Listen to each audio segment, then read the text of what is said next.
Olá pessoal, aqui é o professor Sérgio. Eu congrego em Clube de Campo, é uma igreja do Ministério de Santo André. E muito bom estar aqui mais uma vez para gravar esse subsídio, esse material que o CAPED vem disponibilizando no decorrer do trimestre, para que você, professor, possa enriquecer a sua aula, né?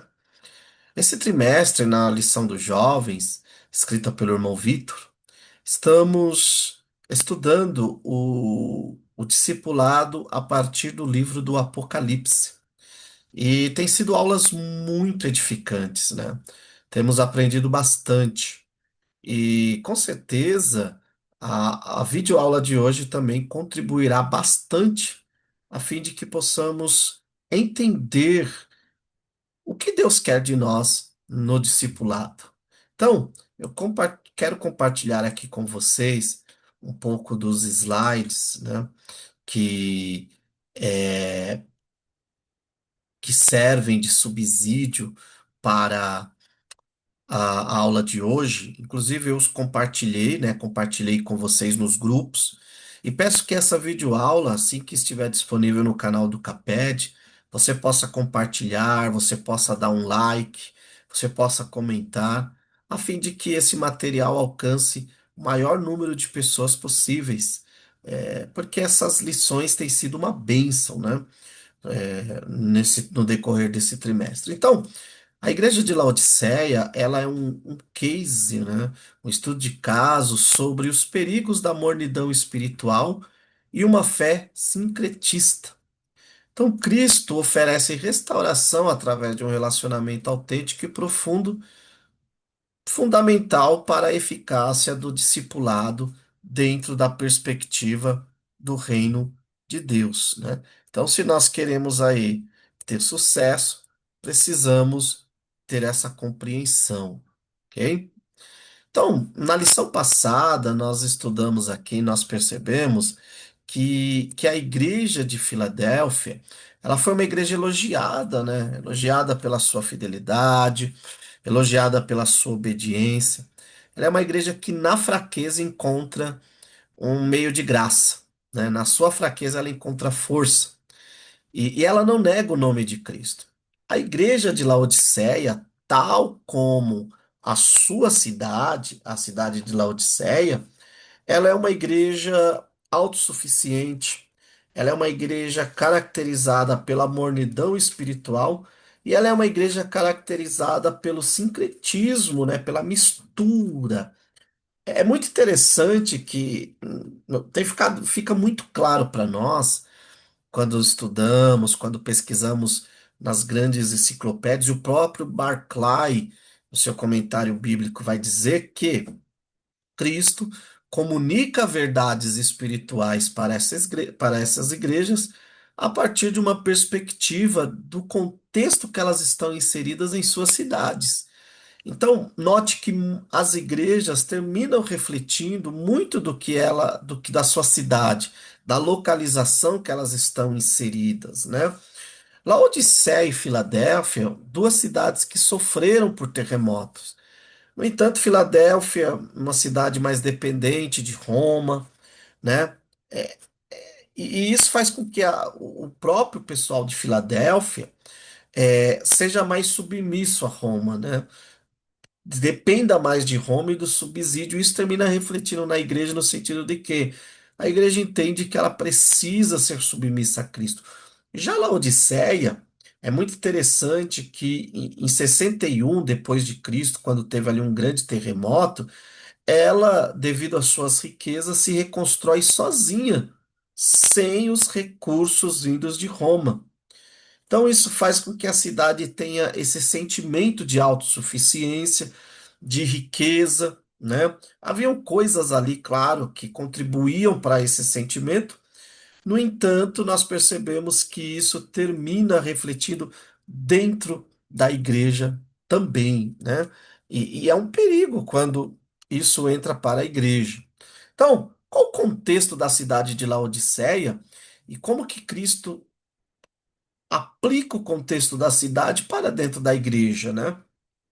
Então, é muito interessante aqui que nós vemos primeiro, né?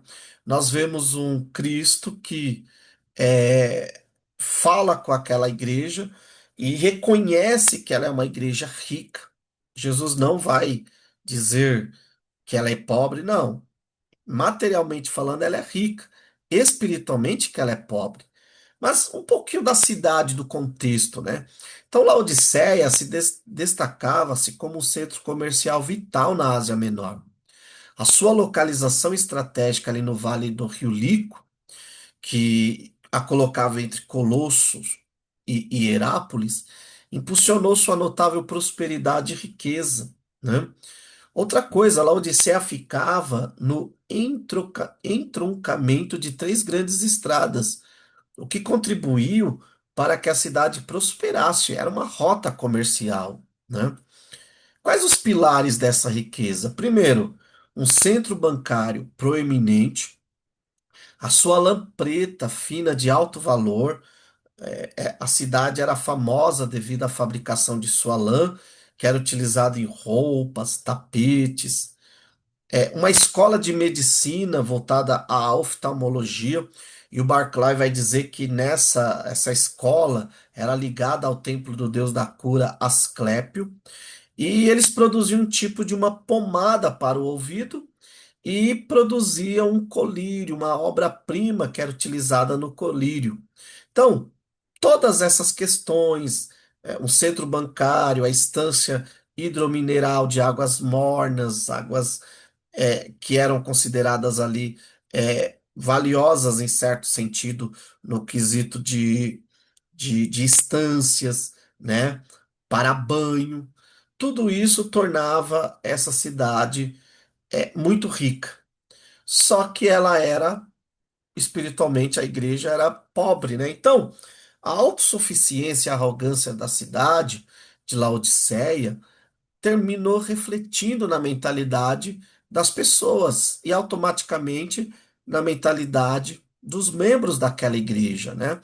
Que olhavam para si e viam em si, né? Vamos, como posso dizer, um meio de repente, olhar e falar, olha, não precisamos, né? De de, de, de Cristo tão assim, porque nós temos os nossos meios, né? E é muito perigoso quando uma igreja se torna autossuficiente a ponto de ela se tornar arrogante, de ela se tornar independente de Cristo. Só para vocês terem uma ideia, essa igreja ela estava numa situação tão terrível, e daqui a pouco falaremos, que Jesus estava para o lado de fora. Então, note que era uma igreja que tinha suas atividades, o seu louvor, o seu evangelismo, o seu discipulado, mas Cristo estava para o lado de fora. Isso nos traz uma grande alerta, que às vezes eu posso estar, institucionalmente falando, funcionando perfeitamente. No entanto, no entanto, espiritualmente eu posso estar fadado, né? Fadado a, a ter Cristo fora. Então, vamos começar aqui a analisar algumas coisas. O calcanhar de Aquiles, ou a problemática daquela cidade, era a água. Então, apesar da prosperidade, Laodiceia tinha um problema: a falta de água potável para beber, para o consumo, né?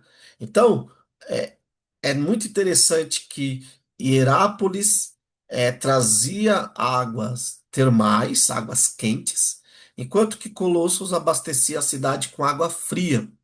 E essa mistura resultava em uma água morna e com mau cheiro, inadequada para o consumo. Mas o que Cristo quer dizer? Qual que é a metáfora central das águas mornas? Primeiro, a água morna de Laodiceia é nauseante, insípida, vinda dessas fontes distantes, era inútil. Essa era a realidade local, né, da igreja. Aquela igreja era morna espiritualmente, ela não cumpria o seu propósito de levar um discipulado genuíno e automaticamente, né, e automaticamente ela era uma cidade, uma igreja, por assim dizer, rejeitada por Deus, né? Totalmente rejeitada por Deus. Antes de adentrarmos aqui na questão das dos pormenores da água e de outros detalhes, quero dizer aqui a estrutura, né? Então, Cristo se apresenta para aquela igreja com seus títulos, mostrando autoridade e conhecimento, ele dá um diagnóstico, chama aquela igreja para o arrependimento e faz promessa aos vencedores.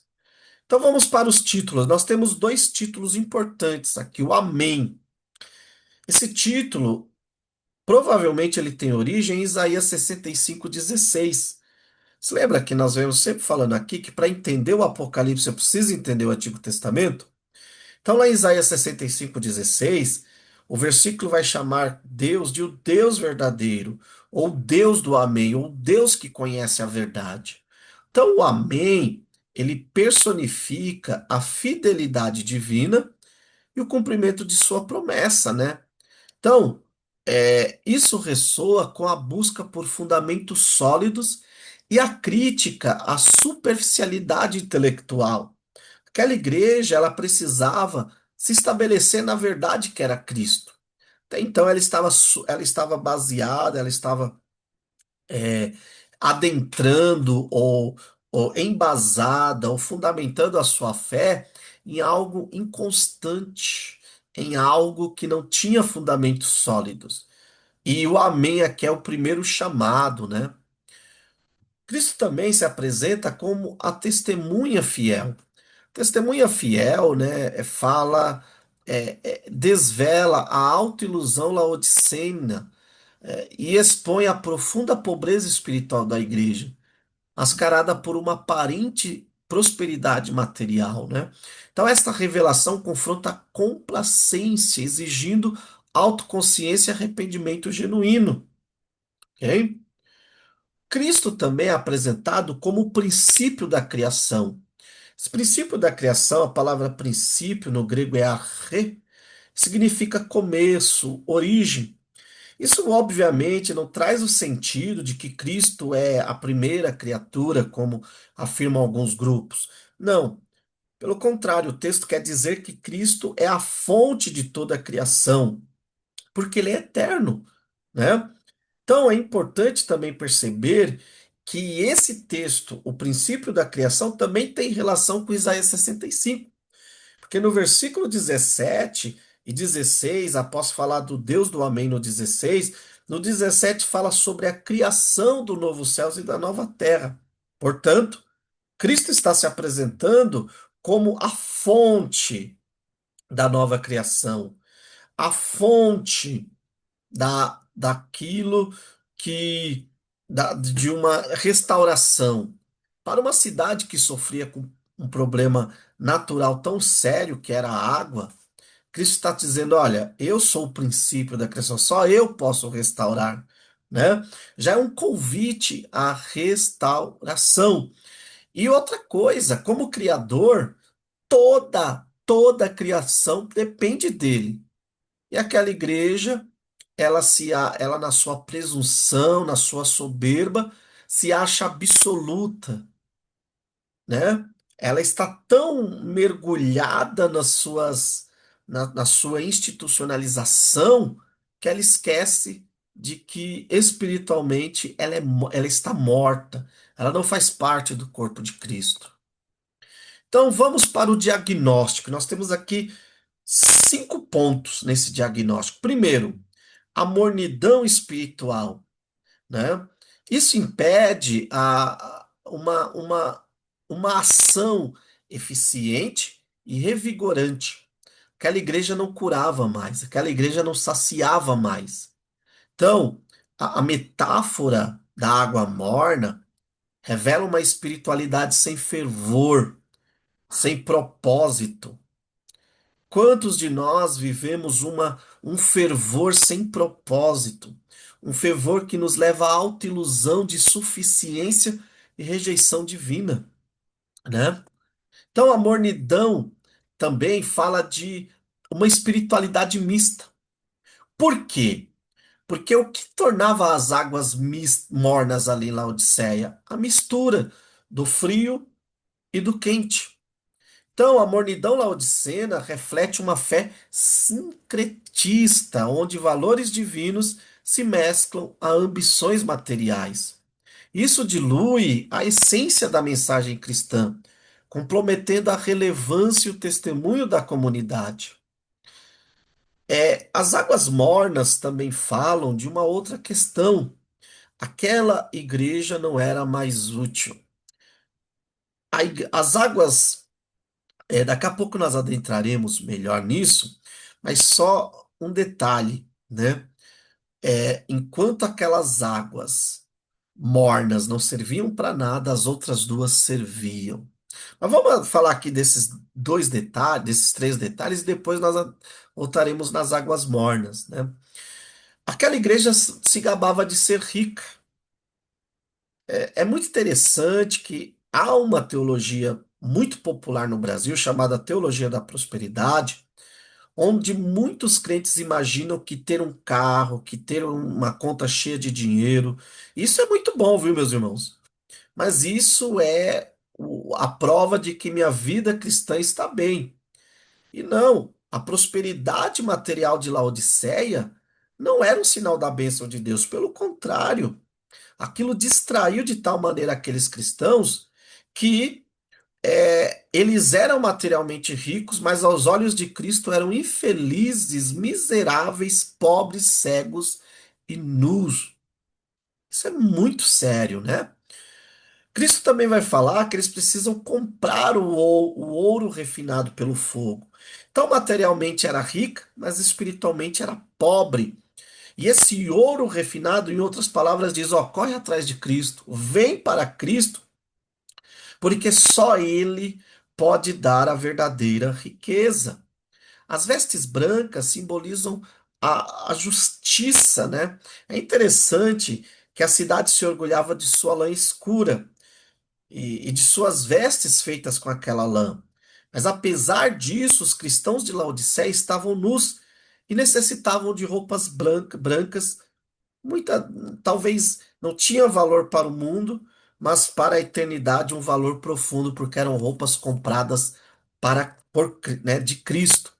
Colírio para os olhos, ainda que a cidade tivesse ali um templo, uma escola de medicina, muitas pessoas na época iam até ali para serem curadas, né? Apesar da cidade ser conhecida pelos seus colírios, os cristãos dali estavam cegos e necessitavam do colírio espiritual, né? Necessitavam de serem curados, ok? E claro, Cristo vai fazer uma promessa para o vencedor. Qual é? Promessa é que aquele que vencer se assentará no seu trono, né? Então a promessa ao que vencer fala sobre reinar, né? É impressionante como a ideia de reinar aparece e se repete em Apocalipse constantemente. Por quê? Porque essa é a ideia, né? Aquela igreja ela precisava se arrepender para ter esse privilégio. Agora, vamos trabalhar aqui algumas interpretações e desconstruir outras. Primeiro, a interpretação comum de que quente fala de fervoroso e frio de descrente e morno de uma pessoa indiferente, morna. Tudo isso é uma interpretação simplista, tá? Por quê? Porque no contexto as águas termais de Herápolis quentes curavam. E no contexto, as águas frias de Colosso eram essenciais para a vida na região. O problema estava na mornidão, na inutilidade, na falta de fervor. Então nada tem a ver, viu, irmãos, entre ser morno, frio, não. Quente. Perigo, a metáfora que Jesus está fazendo é, ó, vocês não curam porque vocês não são quentes e vocês não refrescam, não levam alívio porque vocês não são refrescantes. Vocês são mornos, vocês são inúteis. E aí Jesus vai usar uma metáfora muito séria. Jesus vai falar, ó, por causa da sua mornidão nauseante, eu vomitar-te-ei. Isso fala do juízo, né? E esse juízo sempre vem acompanhado de um pedido de arrependimento, né? Então, em Laodiceia, as águas quentes eram medicinais e as frias eram potáveis, né? Eram águas valiosas para o consumo. E a ineficiência residia na água morna que não servia para nenhum propósito, ou seja, era inútil. Então, a inutilidade da água morna, ela reflete o discipulado sem sentido, sem propósito daquela igreja, né? Aquela igreja, ela não tinha mais, não servia mais aos propósitos do reino de Deus. Essa mornidão espiritual representa a nossa falha no verdadeiro discipulado, né? Precisamos, irmãos, examinar e talvez recalcular a rota do discipulado genuíno. A mornidão fala também de uma espiritualidade corrompida. Note, ela não, ela era inútil, mas se achava útil, se achava demais. Por quê? Porque os valores divinos estavam misturados com ambições terrenas. Isso é muito sério. E isso trazia sintomas de indiferença. E aí eu trouxe aqui uma pergunta: como a carta à Igreja de Laodiceia oferece uma lente crítica para a autoavaliação espiritual? Reflitamos. Quais os sintomas da indiferença em nossa jornada de fé e como eles impactam nossa eficácia no reino? Temos aqui alguns pontos. Primeiro sintoma, a autossuficiência religiosa, né? A ausência de uma oração genuína, estudos bíblicos meramente formais, estagnação espiritual. Isso é muito interessante que a igreja de Laodiceia, ela estava enquanto instituição perfeita, evangelizando, fazendo a obra do Senhor. Mas Jesus vai dizer: estou à porta e bato. Por mais que esse texto seja usado muitas das vezes em campanhas evangelísticas, mas é urgente refletirmos que aqui Cristo está falando com uma igreja, e sim, muitas das vezes podemos estar participando de cultos, louvando, e o Senhor Jesus está para o lado de fora. Jesus ainda vai dizer: ó, estou à porta e bato e quero fazer uma refeição. Não há nada mais íntimo do que uma refeição. Jesus estava querendo ter intimidade com aquela igreja novamente, né? É interessante que Jesus vai dizer: eu repreendo e amo. Apesar do discurso ser muito duro para aquela igreja, né? Uma correção muito pesada.